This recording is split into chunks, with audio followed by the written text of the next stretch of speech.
तर जालन्याच्या बदनापूरमध्ये शेतात पाणी शिरलेलं आहे आणि ज्या पद्धतीने हे पाणी शिरलेलं आहे ते पाहता वाकुळणी गावातील भयगाव शिवारामध्ये प्रचंड पाणी अशी स्थिती पाहायला मिळते।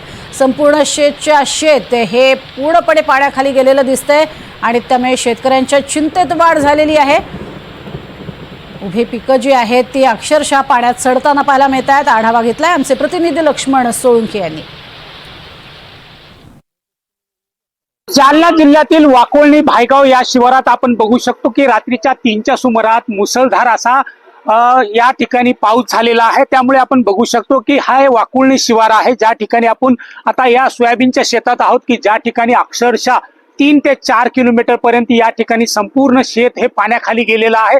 संपूर्ण शेत आता ज्याप्रमाणे नदी पात्रातून पूर येत असतो तशा प्रकारची परिस्थिती या वाकोळणी शिवारात झालेली आहे। आपण बघू शकतो की मोठ्या प्रमाणात या ठिकाणी सोयाबीन असेल, कपाशी असेल, मक्का असेल या पिकामधून अक्षरशः 5 ते 7 फुटापर्यंत पाणी वाहत आहे। तर त्याचबरोबर मोसंबी असेल, त्याचनंतर डाळिंब असेल या फळबागांनाही याचा मोठा फटका बसलेला आहे। एकंदरीत आपण जर बघितलं तर गेल्या 5 दिवसापासून जालना जिल्ह्यात मुसळधार पावसाला सुरुवात झालेली असताना या ठिकाणी मोठ्या प्रमाणात पाऊस या ठिकाणी कोसळतोय आणि त्याचा मोठा फटका आता शेतकऱ्यांना या ठिकाणी बसतोय। आपल्यासोबत या ठिकाणी बोलण्यासाठी या परिसरातली शेतकरी जे आहेत, शेतकरी पण आपल्यासोबत आहेत की दादा मला काय सांगाल की या ठिकाणी मोठ्या प्रमाणात पाऊस झालेला आहे, मोठ्या प्रमाणात रात्रीच्या 3च्या सुमारास पाऊस झालेला आहे, नेमका काय परिस्थिती या ठिकाणी निर्माण झालेली आहे?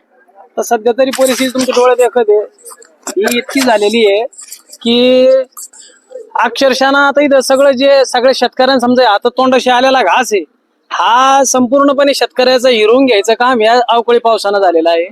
पण इथं कोणत्याही प्रकारची अजून शासनाची ना तहसीलदार, ना तलाठी, ना मंडळ अधिकारी, ना कृषी विभागाचा कोणी कार्यकर्ता कोणीही आलेलं नाही।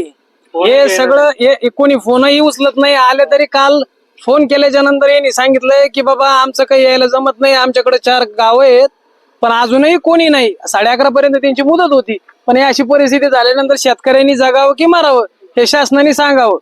दादा मला काय सांगाल की मोठ्या प्रमाणात या ठिकाणी पाणी दिसतंय, अक्षरशः किती किलोमीटर पर्यंत हे पाणी पसरलेलं आहे, किती एकंदरीत किती हेक्टरवरचं या ठिकाणी नुकसान झालेलं असेल? 10 हेक्टर जास्त असेल, 100 हेक्टर।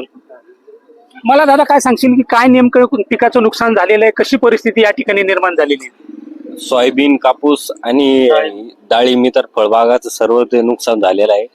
डाळिंब आता बगीच्यात पकडलेले आहे लोकांनी, माल आहे, तरी पण त्या मालाचा आता गळ होणार आहे। पाणी साचलेलं आहे डाळिंबामध्ये, पुन्हा आपलं सोयाबीन मध्ये, कापूस तोंडाशी आलेला घास गेलेला आहे। सरकारची थोडीफार बी मदत नाही आहे आम्हाला, की पाणी करायला सुद्धा पण कोणी आलेलं नाहीये। आपल्यासोबत आणखी एक शेतकरी दादा मला काय सांगाल की तुमच्या हातात आता ही सोयाबीन आहे, ही सोयाबीन पूर्णपणे पाण्याखाली गेलेली, काय परिस्थिती नेमकी आता या ठिकाणी? ह्या म्हणजे जवळपास वाकुळीचे म्हणजे इतकी 200 मिलीमीटर पाऊस झालेला आहे, म्हणजे इतकी म्हणजे जबरदस्त, म्हणजे काजळ्यापेक्षा इतकी या 15 वाड्यात इतकी स्थिती बेकार झालेली आहे वाकुळीची। म्हणजे सोयाबीन आणि कापूस आणि डाळिंब, हे मका, सोयाबीन, कापूस हे पूर्ण पाण्याखाली आहे आणि 10 फूट इतका जबरदस्त पाऊस पडलेला काही सगळं पाण्यात वाहून गेले। पिकाची इतकी नुकसान झाले, 15 वर्षात सुद्धा पाऊस पडला नसं इतका पाऊस पडलेला आहे वाकोली गावात। म्हणजे शासनानं त्वरित मदत जाहीर करावा, शेतकऱ्यांना कमीत कमी 1.5 लाख रुपये देण्यात यावा।